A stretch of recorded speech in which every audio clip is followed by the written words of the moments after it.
Bonjour, bienvenue dans notre émission consacrée au municipal 2014. Comme chaque semaine, nous nous intéressons à un secteur de la ville en particulier. Il y en a 8, chacun d'entre eux a son importance et pourrait faire pencher la balance.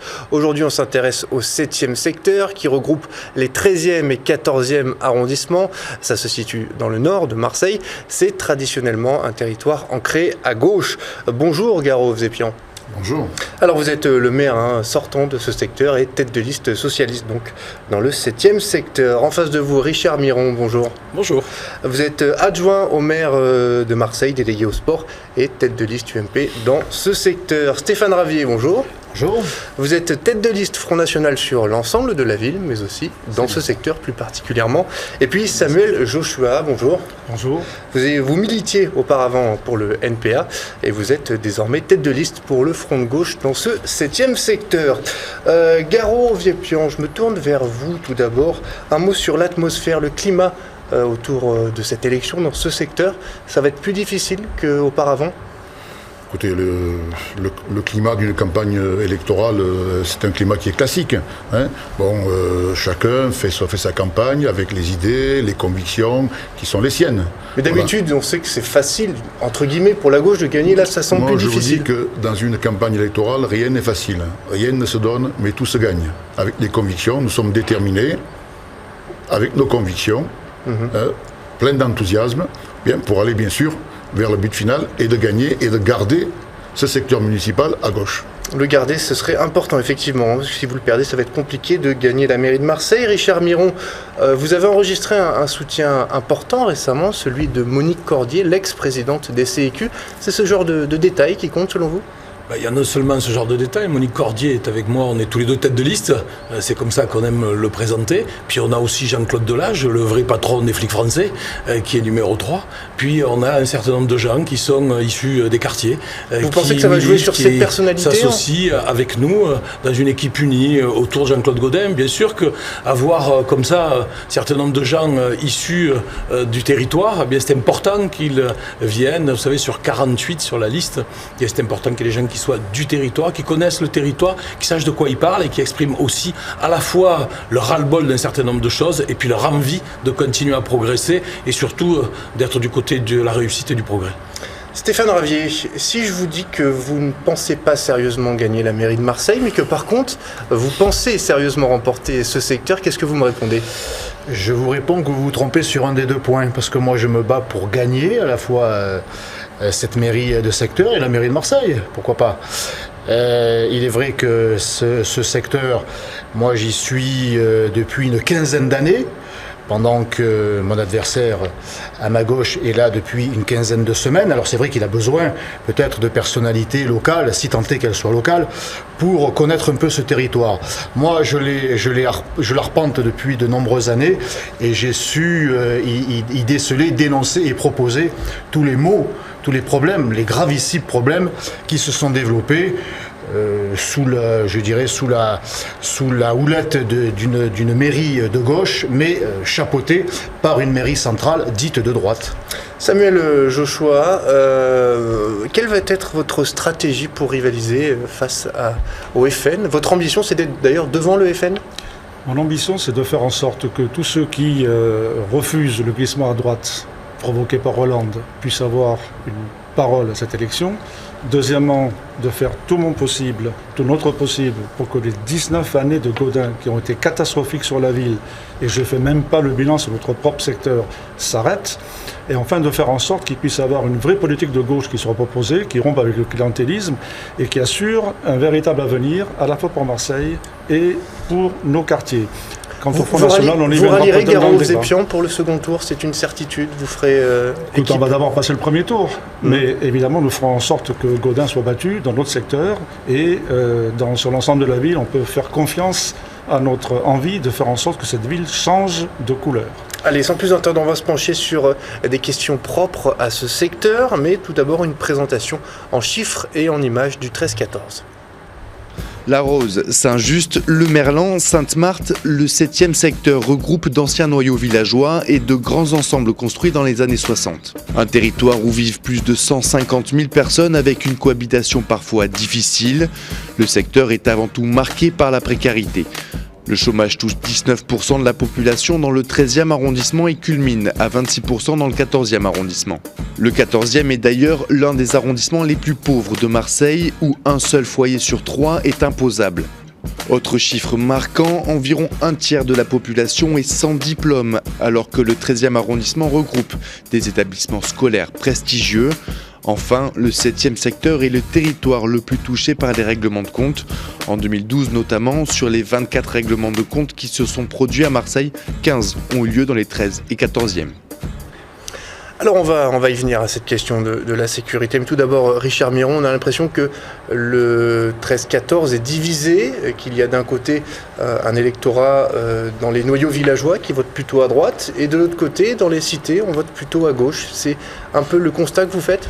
C'est pas seulement ce constat-là, je crois qu'on peut aller plus loin aussi. Il n'y a pas que les noyaux villageois, il y a de nouvelles résidences, il y a des petits immeubles, il y a des gens qui ont bien compris où se situaient les avancées, ont bien compris où se situait l'avenir de Marseille. Et puis il y en a d'autres qui, depuis 30 ans que la gauche domine ces territoires, ont été ghettoisés, parce que c'est bien nos adversaires d'en face qui les ont installés dans ces cités, qui n'ont jamais voulu qu'effectivement les emplois se développent cet endroit-là. C'est quand même le maire de Marseille, Jean-Claude Gaudin, qui a créé les zones franches et qui les a amenés aussi sur le 13e et 14e arrondissement. Donc je crois qu'à un moment donné, il faut savoir de quoi on parle. Et quand on sait de quoi on parle, on voit bien que ces territoires-là sont bien un peu différents en fonction des grands ensembles d'un côté, puis tout le reste, les noyaux villageois, entre autres, dont il faut s'occuper aussi et surtout. Stéphane Ravier, est-ce que vous allez dans les cités faire campagne ? Est-ce que vous avez abandonné cette idée ?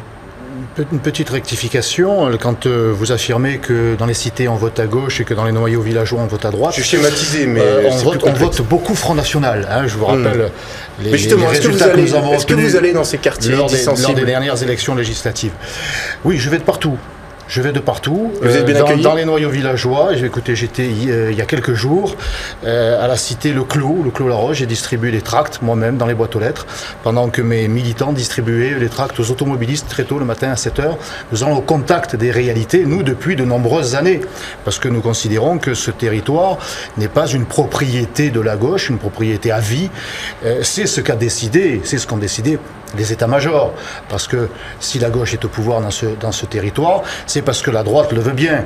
On envoie un candidat chaque fois nouveau, un petit tour et puis s'en va. On appelle à faire barrage au Front National.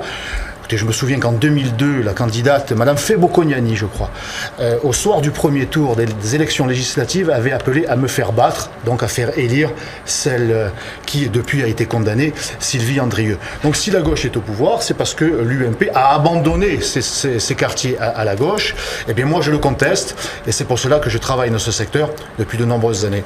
Vous faites juste une petite réaction sur ce qui vient d'être dit. Vous appellerez à faire un front républicain ? Monsieur Ravier se trompe d'adversaire, encore une fois.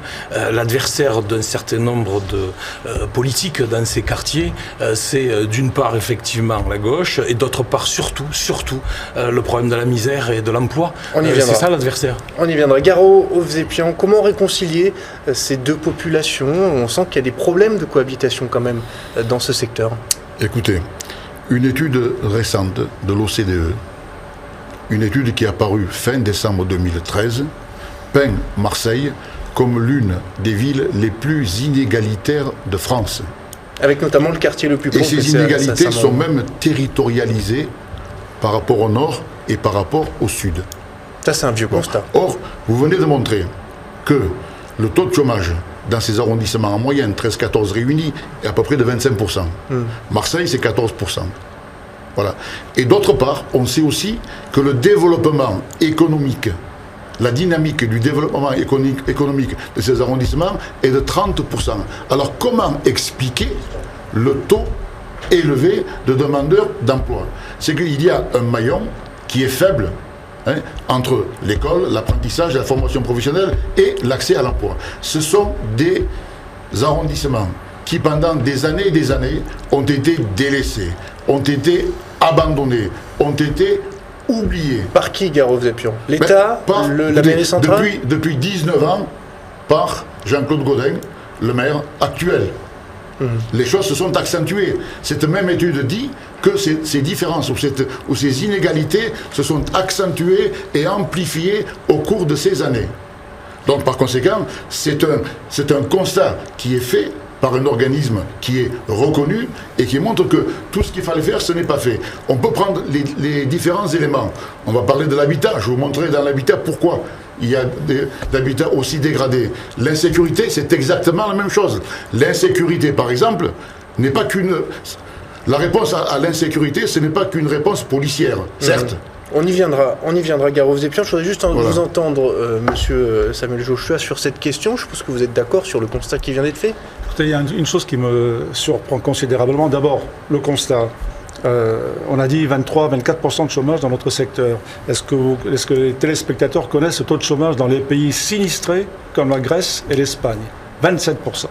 Nous en sommes exactement à la situation dans nos quartiers de la Grèce et de l'Espagne. Alors, la surprise, excusez-moi, monsieur Hovsepian, elle est là-dessus. Est-ce que la politique de Hollande, qui vient d'être décidée à l'échelle nationale, c'est-à-dire son glissement à droite, et le fait de faire alliance avec le MEDEF, autrement dit de reprendre la politique des trois qui sont ici autour de la table depuis très longtemps, est-ce que cette politique va être favorable à nos secteurs? La réponse ne peut pas être oui. Et d'ailleurs, vous connaissant, M. Hovsepian, je suis presque sûr que vous-même savez très bien que cette politique ne peut pas marcher chez nous. Il faut absolument faire tourner les choses à l'envers. Nos quartiers sont délaissés, ça c'est vrai. On vous a posé la question depuis combien de temps? Des décennies de politique libérale qui tombent. Excusez-moi, monsieur, on vous a dit tout à l'heure de laisser parler les gens, si vous permettez. Alors, je termine juste là.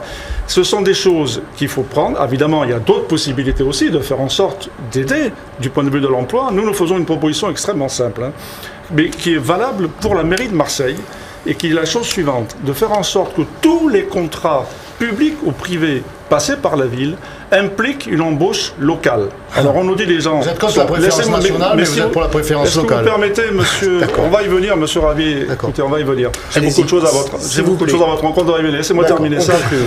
On nous dit, les gens ne sont pas formés pour ça. Ce qui est vrai, c'est tout à fait vrai, on ne peut pas être formé, mais dans les contrats, quand on voit le temps qui sont mis du point de vue de l'application, il y a des années.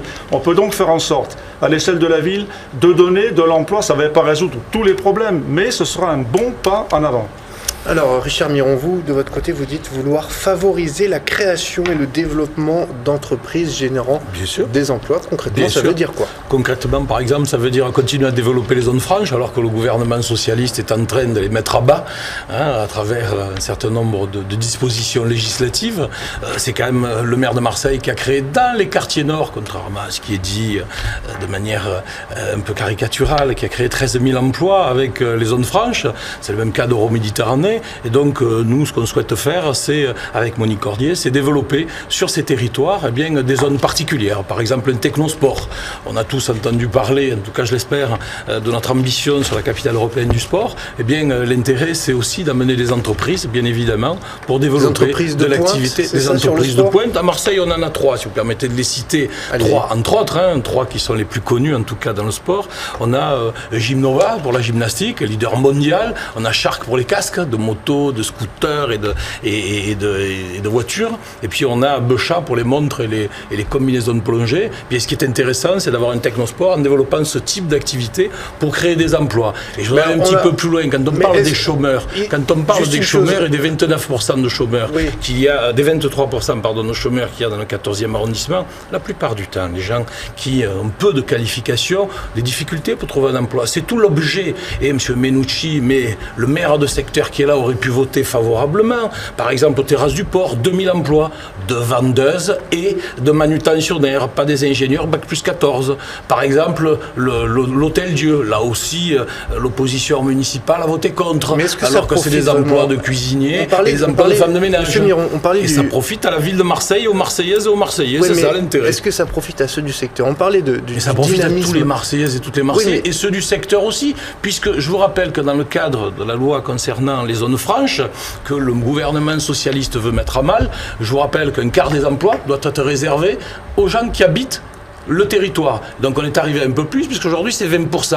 Il n'y a que M. Jossois et ses collègues, ses camarades, pardon, pour croire qu'on crée de l'emploi en décrétant, hein, les socialistes c'est pareil, en décrétant des emplois publics. Moi qui étais les entreprises, on crée les emplois quand les entreprises se développent. Stéphane Ravier, pas d'emploi. Est-ce que vous, si vous êtes élu avec votre étiquette FN, vous allez pouvoir séduire les entrepreneurs?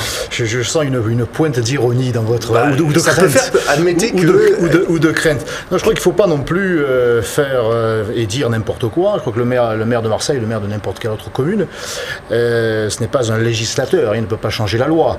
Il ne peut pas créer l'emploi, sauf à tomber dans l'incantation, on va créer des entreprises. Tout le monde est d'accord pour créer des entreprises. Tout le monde est d'accord pour développer l'emploi. de VRP, par exemple. Encore faut-il en avoir les moyens.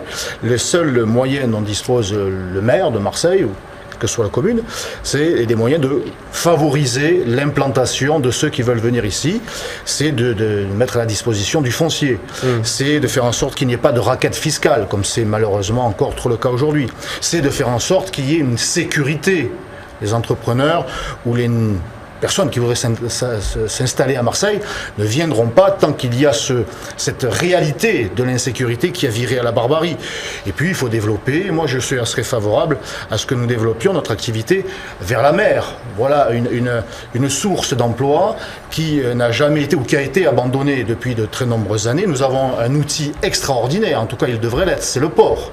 Le port qui devrait nous amener des centaines, des milliers d'emplois. Vous allez me dire que c'est la CGT le problème. Mais nous sommes passés du deuxième rang au 7e rang en une vingtaine d'années, parce que ce port, on l'a laissé entre les mains effectivement d'une petite oligarchie syndicale, de quelques responsables qui font la pluie et le mauvais temps, et qui font fuir les entrepreneurs, qui font fuir les armateurs. On préfère passer par Rotterdam, puis faire venir les marchandises en camion à travers la France, qui n'est pas très écologique. Bien, ben voilà, donc il y a toutes ces conditions à créer. Ensuite, voilà, c'est l'entrepreneur qui vient ou qui vient pas. Voilà le rôle du maire, voilà ses possibilités. Allez-y, monsieur. Oui, moi, je voudrais faire remarquer à M. Miron que le dispositif de ZFU qui a été mis en place devait prendre... Les zones franches urbaines devaient prendre fin il y a 1 an ou 2 ans. Mais c'est grâce à l'intervention du gouvernement socialiste de Jean-Marc Ayrault et aux députés socialistes ici également sur Marseille que ce dispositif est prolongé encore pendant plusieurs années, afin que des entreprises puissent venir et s'installer là. À Marseille, ce qu'il manque aujourd'hui, et depuis des années, avec l'immobilisme actuel de la majorité municipale, c'est une vraie dynamique économique. Et Patrick Mennucci veut créer, nous allons créer, sur 2 mandats, 50 000 emplois. Comment? Ah, c'est sur 2 mandats maintenant. Sur 2 mandats. Ah. C'est écrit noir sur blanc. Comment Allons-y, s'arrêter à 50? Laissez-le complet. Je trouve curieux ce chiffre. Allez-y, comment créer 50 000 emplois? La métropole. La métropole sera vraiment une courroie qui pourra lancer la dynamique économique. Ensuite, de créer aussi un établissement public foncier municipal qui manque aujourd'hui à Marseille. De créer de nouvelles zones d'activité. De créer également de l'économie de la connaissance avec Euroméditerranée ou avec les pôles d'excellence qu'il y a aussi, et sur le 13e et 14e arrondissement également. Également faire de l'économie du tourisme, de l'économie de la... Dans ce secteur, le tourisme est possible? D'une manière générale, bien sûr. Bien sûr, sur Marseille. Et d'une manière générale aussi, de l'économie de résidentialisation. C'est-à-dire prendre les noyaux villageois qui constituent un petit peu l'histoire de Marseille. Et dans ces 2 arrondissements, il y en a 14, vous l'avez dit, dans les mots d'introduction. Ou bien au centre-ville aussi, sur l'ensemble de Marseille. Et de favoriser le développement économique à travers les commerces de proximité. Pour donner une nouvelle vie, une nouvelle animation à ces quartiers-là, qui ont été, encore une fois, je le dis, complètement délaissés, parce que Marseille a vraiment une fracture, qui est à la fois une fracture sociale et une fracture économique, et qu'on veut combattre.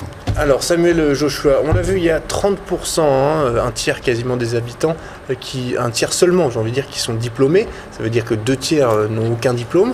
Est-ce que le secret, il n'est pas là, la formation? Le secret, il est dans la formation, évidemment, mais il faut faire en sorte de ne pas diminuer les moyens donnés aux services publics dans ces secteurs-là. La situation de crise de nos collèges, la situation de crise de nos lycées, qui sont justement en lutte ces jours-ci, par exemple le lycée professionnel de l'Estac, la situation de nos écoles primaires, où on diminue les moyens, évidemment ne plaident pas beaucoup pour faire en sorte que la formation puisse arriver au bout. Et je vous donne une autre chose, le passé parle pour le présent. Quand ça va pas trop mal du point de vue de l'emploi, ça va pas très bien chez nous. Et quand ça va mal du point de vue de l'emploi, ça va très mal chez nous. C'est ça la réalité concrète de la chose. Il faut donc tirer des bilans.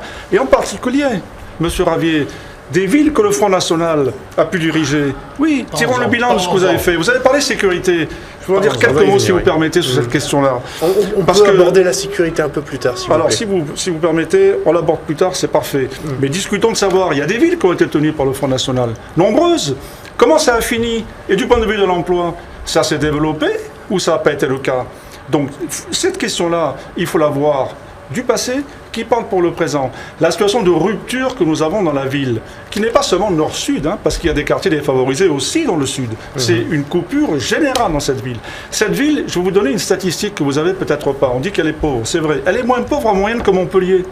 Moins pauvre en moyenne que Montpellier. Par contre, elle est très inégalitaire, comme M. Ovsepian l'a déclaré tout à l'heure. La faute à qui? Aux politiques libérales qui sont développées en général dans ce pays et aux politiques menées depuis 19 ans par M. Godin. On ne peut pas se défausser à ce point-là. Et qui est-ce qui a organisé les associations du quartier, si ce n'est le maire de secteur et la députée locale? Ça fait 70 ans que vous y êtes dans ces quartiers. Laissez-moi terminer. Du conseiller d'arrondissement au député. Monsieur Miron, je voulais terminer. on termine. Concluez parce qu'on va parler d'autre chose. Quand j'ai été interpellé, je voudrais faire juste un petit commentaire. Je vous écoute depuis tout à l'heure, M. Miron, et je me dis, quelle faute cet homme a pu commettre pour être exilé comme ça dans des quartiers? Exilé, c'est moi qui ai voulu venir. C'est moi qui ai voulu venir. Parce que moi, j'ai passé ma jeunesse à Saint-Gabriel. Depuis 50 ans, vous êtes responsable des sports, vous êtes responsable des sports, M. Miron, sur tous les quartiers nord. Nous avons 8 piscines. 4 sont fermées. Aucune n'est ouverte le dimanche et aucune pendant l'été. Mais c'est pas votre responsabilité. Vous êtes un menteur comme vos collègues de gauche. Attendez, on va vous Mais oui. Attendez, s'il vous plaît, monsieur, stop. Je vais vous demander de vous calmer 2 petites secondes. Je vous laisse répondre, monsieur Miron. Monsieur Miron, ensuite monsieur Ovsepian, et puis on va donner la parole à Stéphane Ravier. Allez-y, sur cette question des piscines, c'est vrai qu'elle revient fréquemment dans la campagne. La question des piscines, on est en train, par exemple, de créer un deuxième bassin parce qu'on a fait une concertation sur la piscine de Saint-Joseph. La piscine à la Martinique où je vais nager est ouverte également aussi, y compris l'été. Celle de Saint-Joseph, on a ouverte au mois de juillet, celle de Frévalo. Mais M. Josoy, c'est parce que c'est une piscine. Donc il ne peut pas imaginer que ça soit ouvert le dimanche. M. Josoy, avant de parler, on se renseigne. Avant d'aboyer de la même manière que tous ceux qui aboient, vous savez, comme au coin du bois, quand il y a un passant qui passe, eh bien avant ça, on se renseigne, on essaie de réfléchir et de regarder comment les choses se font. Alors ne racontez pas n'importe quoi. Le maire sur le secteur du 13-14, il y a 162 équipements sportifs, il y en a 22 centralisés. Les autres, c'est lui le responsable et le coupable. Sauf qu'il n'est pas capable de faire les bons choix depuis 6 ans. C'est pas ma faute. Moi, je fais les chèques et je fais faire les travaux. Merci. À lui de choisir. Merci Richard Miron. Monsieur Miron, oui. d'abord, soyez poli. Ne parlez pas d'aboyer. Nous parlons tous. Oui, bien sûr. Mais il y en a qui aboient plus fort que les autres. S'il vous plaît, monsieur Miron. Une politique sportive, d'équipement sportif, qui vous convient pas. Qui est une faillite. Bien sûr, on a inauguré un stade dans ces 2 arrondissements. Qui est une faillite. C'est ce que vous dites, ça va. On vous a présenté un livre noir. Si je voulais, on en parle. Les piscines. Il y avait 5 piscines. Une a été comblée. L'autre a été démolie.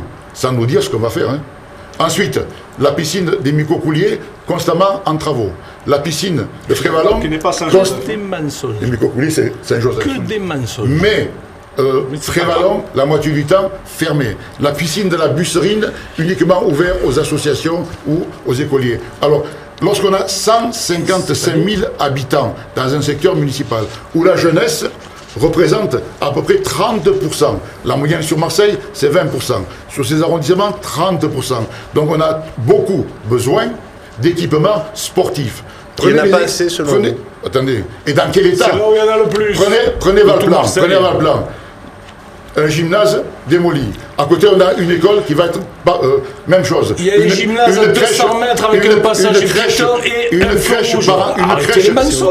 crèche parentale qui va être démolie. Pourquoi faire? Pour faire un site de stage de formation pour les marins-pompiers. Alors que nous avons là des milliers d'habitants. C'est sur vous, la députée, vous continuez à faire une école de musique que vous n'avez jamais financée. Des milliers d'habitants et de logements. Vous avez mis les top à la place. Et qui sont privés d'équipements sportifs. Ensuite, écoutez bien. C'est les menteurs. Le budget d'investissement d'une mairie d'arrondissement, quelle qu'elle soit, c'est de 2 euros, 1 plus 1, par habitant. 2 euros par habitant, ça fait à peu près 300 000 euros. Avec 300 000 euros, il faut faire face à tous les travaux d'urgence que la mairie d'arrondissement peut faire sur l'ensemble de ses équipements. Donc, la mairie centrale, parce que le choix, c'est M. Miron qui le fait le choix. Parce que c'est lui, quand nous sommes en conférence de presse, qui nous dit, le choix de 100 000 euros dans des documents de communication pour nous insulter toute la journée. C'est vrai, vous avez raison. J'ai pour vous 600 000 euros. L'année d'après, 300 000 euros. Et c'est lui qui fait le choix. Donc c'est lui qui porte la responsabilité de l'État, des équipements coupable de rien, mais ça fait 70 ans que vous avez emboucané les quartiers et que vous faites le terreau de la misère. Depuis 70 ans, M. Ovsepian, vous et vos camarades. Richard Miron, merci. Stéphane Ravier. Comment voulez-vous que les électeurs se déplacent aux urnes avec un tel spectacle? Nous assistons ici ce matin à la parfaite représentation, à l'illustration de cette mise en scène d'opposition entre la fausse droite et la vraie gauche, une UMP qui est absente des quartiers depuis toujours, de ces quartiers du 13-14, parce que M. Miron débarque dans notre secteur, mais moi j'ai pratiqué ses collègues pendant 6 ans au conseil d'arrondissement des 13e et 14e et je les ai vus à l'œuvre. Aujourd'hui, M. Miron aboie, il vocifère, il s'oppose en tout cas médiatiquement, mais il est d'accord sur tout. Ils ont été d'accord sur tout, puisqu'il faut poser la question tout à l'heure, M. Miron, il faut savoir comment ça fonctionne. Comment ça fonctionne, les dossiers. Sur cette question quand même, c'est important, parce que là on est sur des attaques personnelles, mais sur cette question des piscines, on aimerait bien vous entendre. Oui, mais d'accord, il n'y a pas assez de piscines. Il n'y a pas assez de piscines. Moi, j'ai siégé dans cette mairie d'arrondissement pendant 6 ans et j'ai vu vos collègues à l'œuvre, M. Miron, qui ont été d'accord pour financer les associations que vous jetiez à la figure tout à l'heure de M. Ovsepian. C'est vous qui les financez, ces associations, puisque l'argent vient de la mairie centrale. Voilà comment ça fonctionne. Et la mairie d'arrondissement ne fait que donner un avis. Alors, la déferlante financière dans les associations clientélistes, c'est votre affaire. Voilà, c'est votre initiative. Évidemment, elles sont confirmées. Évidemment, soyez polis, laissez-moi finir. C'est vous qui faites les choix, M. Miron. C'est vous qui faites les choix. Au conseil régional, non, c'est vous. Je pense que je peux terminer. On nous fait encore le coup du duel, là. Non, écoutez, stop. Et ce qui se fait aujourd'hui, c'est grâce également au financement du conseil général. Je vous arrête, la pause.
De retour sur le plateau de Municipal 2.0 14, nous sommes en compagnie de Garo Vzépian, maire de secteur sortant, candidat socialiste dans le 7e secteur, Richard Miron, candidat UMP dans le 7e secteur exactement, Stéphane Ravier, candidat Front National, et Samuel Joshua, candidat Front de Gauche. Alors il y a un thème important, on l'a évoqué, on va approfondir ce sujet, c'est celui de la sécurité.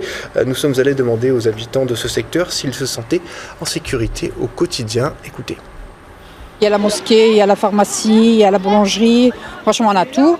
Après les mauvais côtés, après on a plus peur des balles perdues, voilà. En journée on n'a pas connu de problème à signaler. Je me suis fait cambrioler une fois, mais en dehors de ça c'était rien à signaler d'autre. Les arrachages de sacs, de colliers, les problèmes de drogue naturellement. Les éboueurs ramassent mal les poubelles.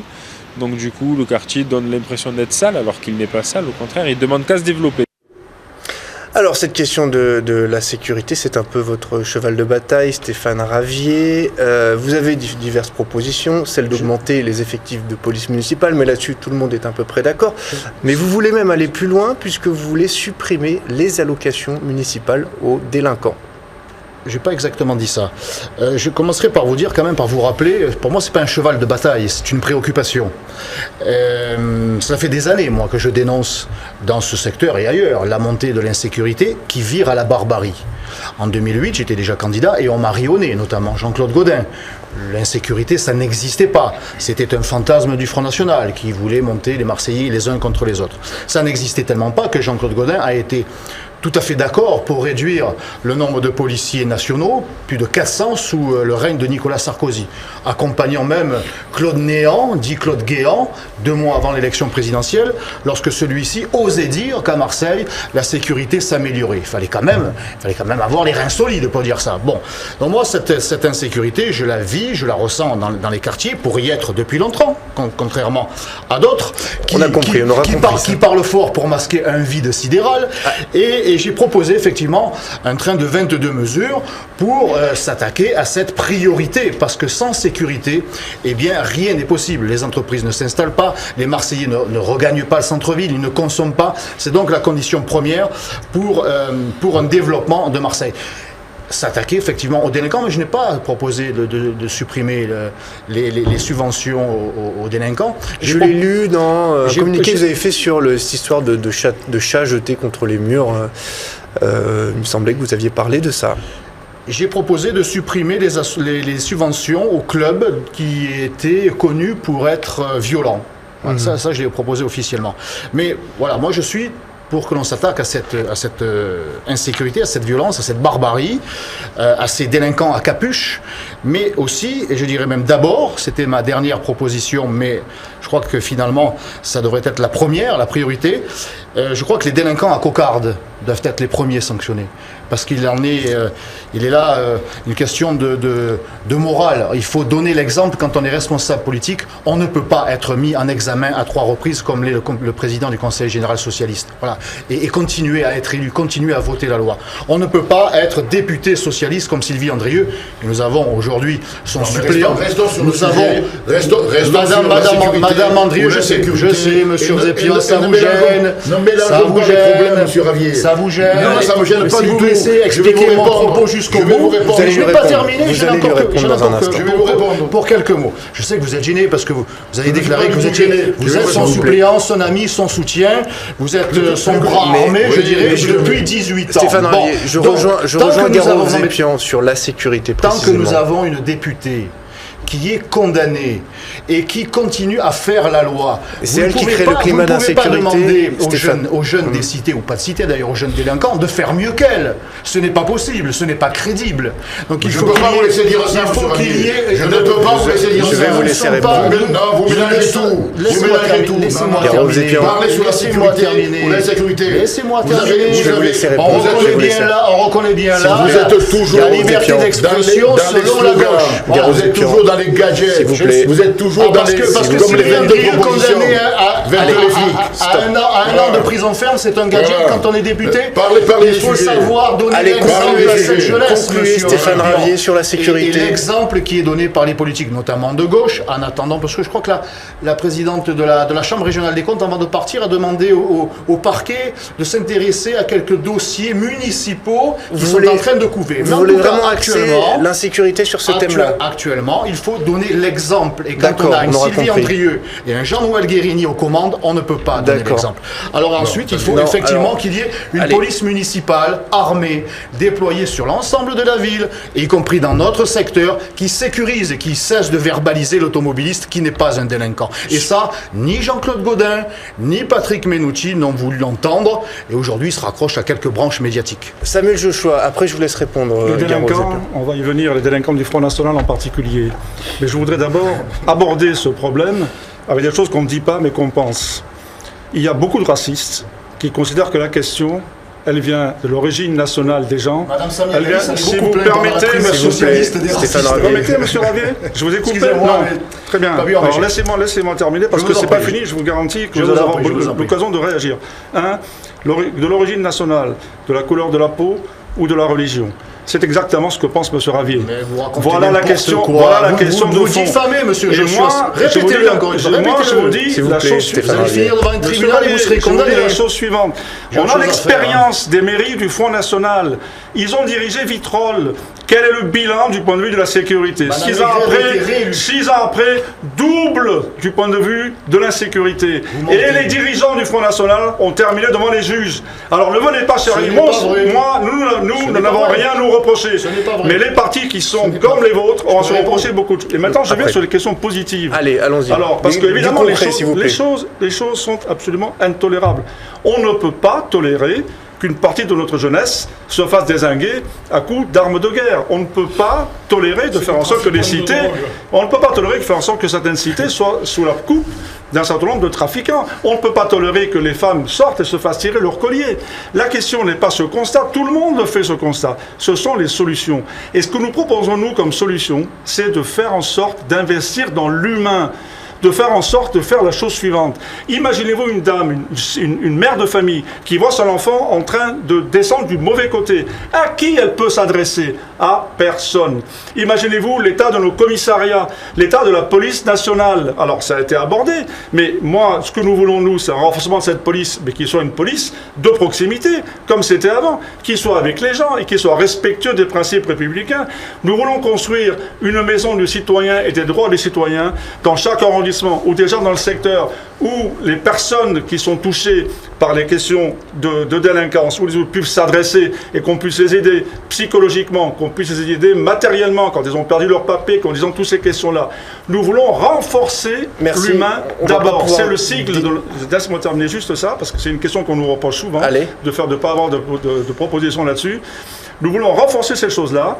C'est-à-dire que la partie de la jeunesse qui ne veut pas descendre du mauvais côté, on lui donne les moyens du point de vue de la culture, du point de vue de la musique, du point de vue de tout ça. Alors ça ne résoudra peut-être pas tout, mais on ira déjà dans le bon sens. Merci Samuel Joshua. Garo, vous êtes La musique adoucit les mœurs, mais pas les trafiquants. Je pense que sur ce problème-là, il faut rester sérieux.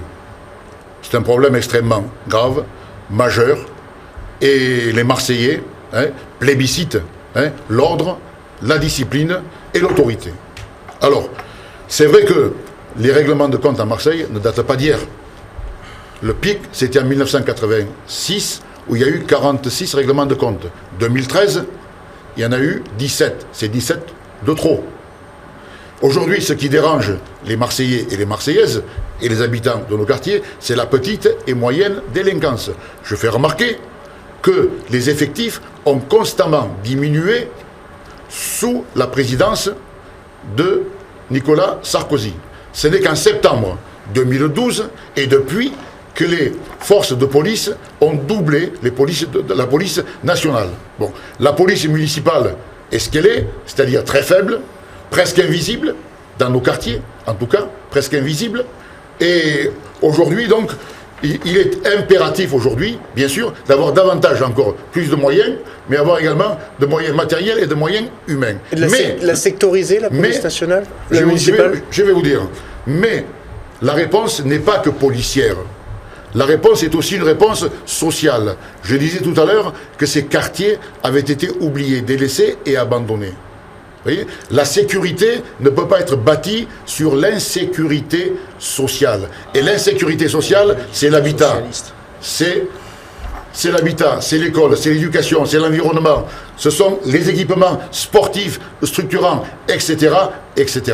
Par conséquent, il faut aujourd'hui aller à la reconquête de ces territoires pour essayer de recréer un lien social par des actions de présence dense et dans la durée, dans le temps, avec les forces de police et justement et d'arriver à une coordination entre les directions de la police et de la justice sans concession. Moi je vais rappeler une chose, c'était le 16 septembre dernier, à 7h54, sur une des radios locales de Marseille, où M. Ravier s'exprimait, c'était certainement quelques jours après un règlement de compte.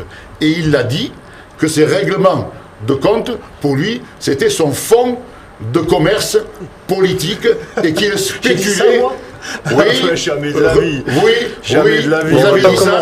Reprenez ça. Et il a dit que c'était son fonds de commerce politique et en même temps, il spéculait sa campagne sur ça. Alors lorsque on a un règlement de compte qui a lieu à 7h20 le soir, devant une école, à 50 mètres d'une école, et dans le siège arrière de la voiture, il y a un enfant de 12 ans et qu'un règlement de compte a lieu, eh bien si M. Ravier spécule sur ça d'une manière froide et cynique, eh bien ça le regarde. C'est vous le responsable de ça, vous et l'UMP.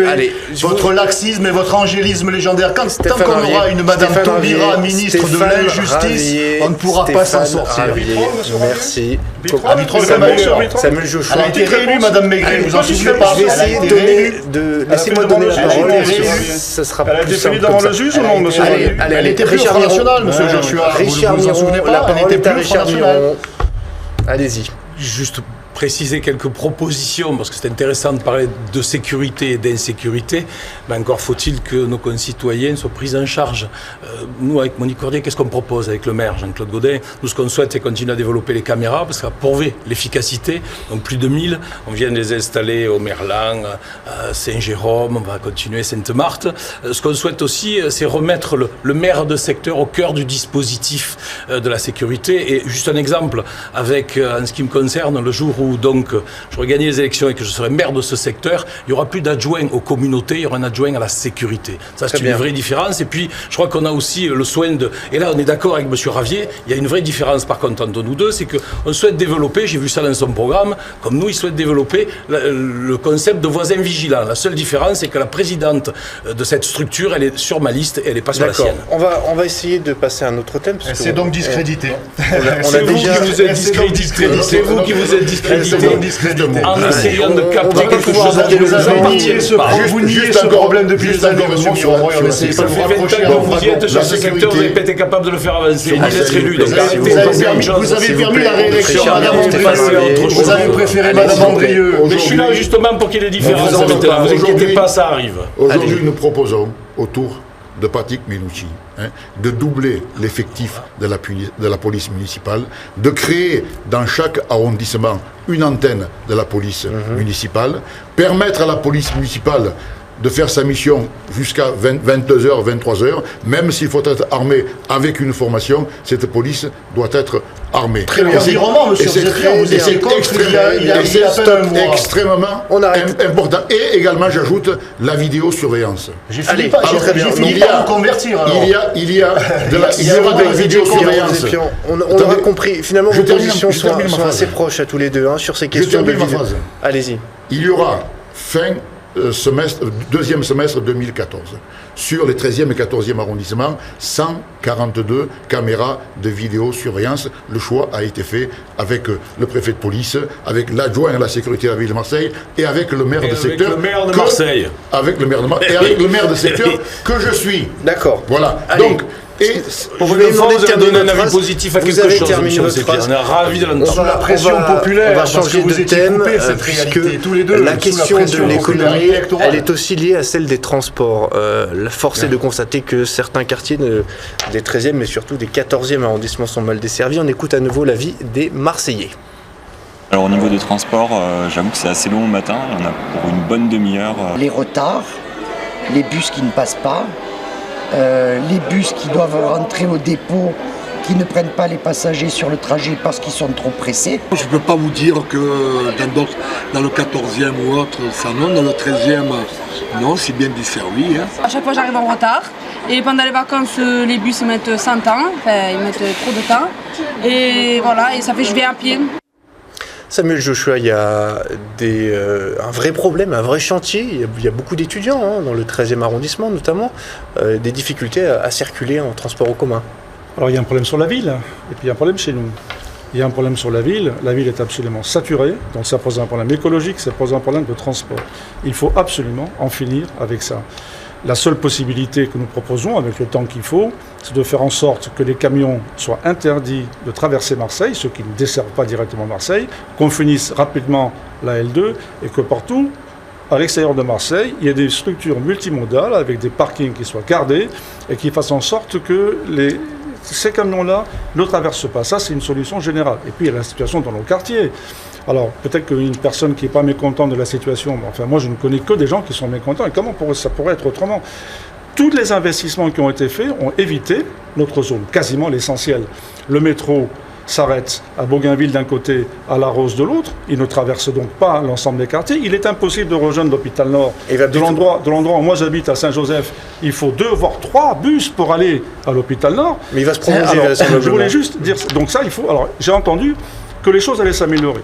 Que décidément, maintenant, les décisions ont été prises pour faire en sorte que les décisions ont été prises pour faire en sorte, on verra ce qui va, si c'est bien, si c'est appliqué, c'est très bien. Mais les décisions qui ont été prises avant de doubler le métro, de doubler le tramway, le métro par le tramway dans la rue de Rome, ça a été pris par une décision AMPM, le PS et la droite réunis sur cette question-là. Et nous ne sommes pas d'accord avec ces choses-là. Il y a une volonté de faire en sorte d'isoler nos quartiers. Nous sommes les derniers servis sur ces questions des transports. Et il faut impérativement que ça s'arrête, parce que sinon, ça signifie que les gens qui sont chez nous sont assignés à résidence. Plus une question d'argent, on a parlé de la question sociale tout à l'heure, c'est très important. Il faut faire en sorte qu'au moins au début, pour les catégories qui ont moins de 26 ans, et puis pour ceux qui sont dans une situation difficile, il faut la gratuité d'être... Est-ce que je vous donne juste un exemple, monsieur, parce que les gens ne se rendent pas compte de ça. Les scolaires, on les finance du point de vue de leur transport pendant le temps scolaire. Et dès que le temps scolaire n'existe plus, ils ne peuvent plus prendre parce que c'est trop cher. Donc la gratuité pour les moins de 26 ans, cette gratuité s'installe. Ça fait partie du programme de Patrick Minucci. Et de Jean-Marc Coppola aussi. Stéphane Ravier, vos solutions, vous, pour le transport, c'est quoi ? On va essayer de parler de solutions, s'il vous plaît. Non, mais quand même, il y a quand même un constat qu'il faut rappeler, c'est que Marseille est l'avant-dernière ville. Oui, mais je sais que ça vous gêne. Je sais, monsieur Ozépian, mais les propositions que vous faites, vous nous les avez faites depuis de nombreuses années. Vous n'avez jamais rien tenu. Vous êtes un marchand de rêves. Alors il faut quand même que je rappelle aux téléspectateurs et aux électeurs quel est votre bilan, parce que vous êtes aux commandes avec l'UMP depuis toujours, avec la communauté urbaine. Mais la communauté urbaine, je crois, est avec un président de gauche, mais la majorité des élus est à droite. C'est une majorité de droite avec un président. J'aimerais bien vous entendre sur les solutions. Avec un président. On va voir s'il a des solutions. Avec un président de gauche, M. Godin a préféré M. Caselli à M. Muselier. À chaque fois qu'on veut rappeler une vérité, ça gêne M. Miron ou ça gêne M. Ozépian, parce qu'ils sont comptables. Ils sont, vous voyez, comme ils s'entendent comme la roue en foire. C'est normal. C'est normal. Tout à l'heure, vous étiez bien d'accord, M. C'est normal, c'est la situation UMPS depuis toujours. Ils sont comptables tous les deux, ils sont responsables tous les deux, alors ils se protègent l'un l'autre. C'est le système socialiste qui soutient le système UMP. Je te tiens, tu me tiens par la barbichette et par le bilan catastrophique. Ce bilan en 2 mots. Marseille est avant-dernière en Europe en matière de transport en commun en Europe. Nous sommes la ville la plus polluée de France. L'espérance de vie à Marseille est 8 mois inférieure qu'ailleurs en raison de la pollution. Voilà le résultat de M. Gaudin qui dit aimer Marseille. Donc la solution c'est quoi, le vélo ? Gaudin. Donc, alors, il paraît qu'on va avoir des crédits de l'État. Tant mieux. Mais ça, combien de fois l'a-t-on entendu ? Nous avons entendu M. Fillon en 2007 nous dire on va finir la L2. Et puis la L2, la famille Le Pen, mais c'est ça. Oui, vous pouvez être capable de proposer. C'est ça, essayer de botter en touche. Vous avez été nul. Il faut le reconnaître, M. Miron. Vous êtes nul. Vous êtes nul.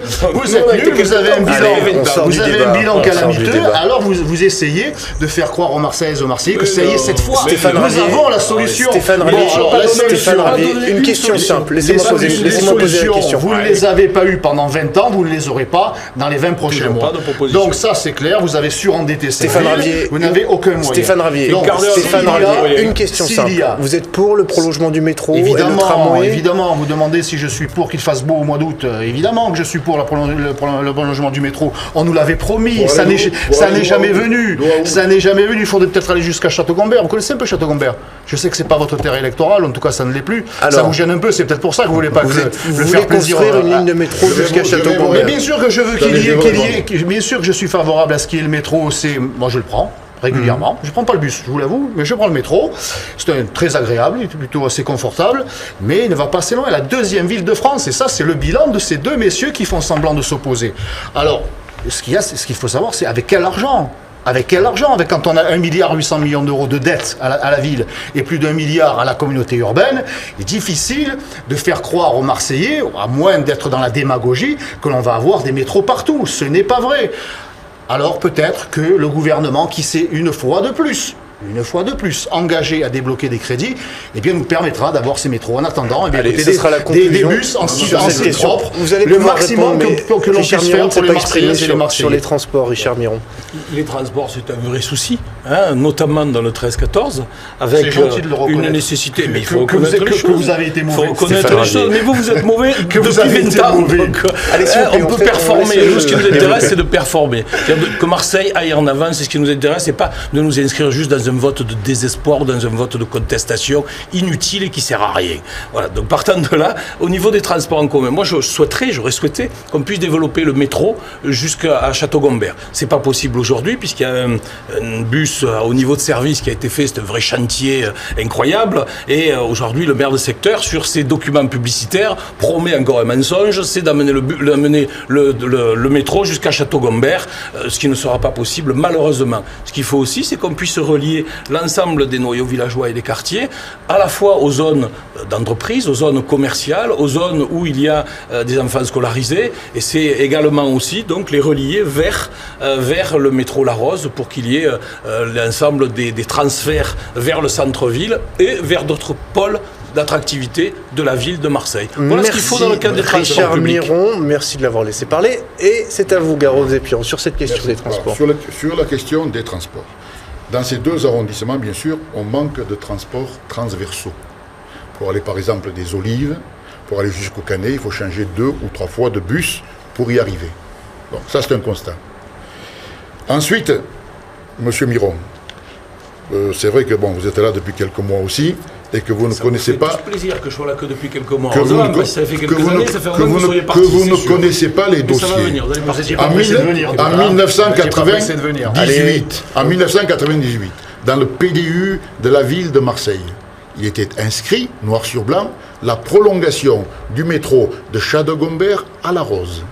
Or, ensuite, les années qui ont suivi, ce projet s'est effacé avec le temps, parce que les terrains qui devaient être affectés à cette ligne-là ont été urbanisés par une urbanisation dense et inconséquente. Et pourquoi vous continuez à le promettre alors ? Donc, attendez, c'est vous. Donc, ensuite, dans le plan de déplacement urbain, le métro a été supprimé. Ce n'était plus une priorité de M. Gaudin et de la majorité municipale. Alors, il fallait tout de même trouver un moyen de transport pour aller au Technopole, pour aller au campus universitaire de Saint-Jérôme, et c'est pourquoi le BHNS, qui est un moyen de transport collectif moderne, confortable et en même temps écologique, est en train de se mettre en place. C'est pour c'est pour suppléer à la défaillance. Et pourquoi vous continuez à promettre le métro de la municipalité, de la majorité municipale qui a enlevé de son projet la prolongation du métro de la Rose à Château-Combier. C'est vous qui l'avez enlevé. Mais pourquoi vous continuez à le promettre? Pourquoi vous continuez à promettre le métro si c'est pas possible? C'est écrit dans vos documents de campagne. C'est écrit dans vos documents de campagne. Regardez bien les projets sur le secteur. Vous ne les connaissez pas, monsieur le ministre. C'est les mensonges du matin au soir, depuis 50 ans. De cette émission. On me fait signe que c'est vous, Samuel Joshua, qui avait un peu moins parlé que les autres. Alors, je voudrais faire 2 commentaires et puis aborder peut-être rapidement la question du logement. Alors le premier commentaire, c'est, excusez-moi messieurs, mais ce que vous avez proposé, vous avez 19 ans pour le faire. Pourquoi vous ne l'avez pas fait? Quand vous ne l'avez pas fait, vous ne le ferez pas, c'est pas la peine de faire du baratin. Monsieur Ravier, on a eu 1 heure maintenant pour constater la chose. Votre programme, il tient sur un ticket de métro. Il n'y a rien dedans. La seule chose que vous avez sérieusement, fondamentalement, c'est la question de dire « abat les Arabes, abat les Noirs, abat l'islam ». C'est tout. Tout le reste ne tient à rien. Vous avez 1 heure. Monsieur Ravier, laissez-moi finir. Mais vous racontez n'importe quoi, monsieur Joshua. C'est mon droit. C'est mon droit. Tout le monde a pu le vérifier. Vous avez 1 heure pour montrer que vous n'avez rien à dire. Maintenant, je voudrais aborder très vite la question du logement, parce que c'est une question aussi capitale chez nous. Là aussi, 2 solutions, 2 problèmes et 2 solutions. 1 sur la ville, parce que si ça va mal chez nous, c'est parce que c'est bloqué sur le reste de la ville. Nous souhaitons que les logements sociaux, ils puissent en avoir 25% dans chaque arrondissement de Marseille, et pas seulement chez nous, c'est une première chose. Et deuxièmement, d'améliorer la situation dans notre secteur du point de vue du logement, qui concerne l'habitat social. Et dans l'habitat social, on n'en a pas parlé aujourd'hui, c'est dommage, il faut en finir avec le clientélisme du point de vue des attributions, il faut qu'il y ait la transparence du point de vue de ces attributions. Il faut que les personnalités, puissent avoir... C'est fini. Juste, allez, finissez votre phrase et puis c'est fini. Non, pour terminer cette question-là, il y a aussi parler de l'habitat dégradé privé, sur lequel les situations comme on a aujourd'hui à Maison, comme on a aujourd'hui au Canet, par exemple, une situation absolument catastrophique. Il faut s'occuper de toutes ces questions-là. On a parlé tout à l'heure de la question... Quand on accueille toute la misère du monde, il ne faut pas s'en échanger. Vous voyez bien que je n'avais pas tort, monsieur Ravier, de parler de ça. Vous l'avez fini, pareil, je suis désolé, c'est la fin de cette émission. On n'a pas eu le temps d'aborder le logement, je m'en excuse. Vous avez été un peu long sur l'insécurité, notamment. Sécurité ou insécurité, éternel débat. Je vous remercie en tout cas à tous les 4 d'avoir participé à cette émission. Merci à vous de nous avoir suivis. Vous pouvez revoir cette émission sur LCM, mais aussi sur lcm.fr la semaine prochaine. Un nouveau débat pour un nouveau secteur. Nous recevrons les têtes de liste du 5e secteur, les 9e et 10e arrondissements. L'info continue sur LCM. À bientôt.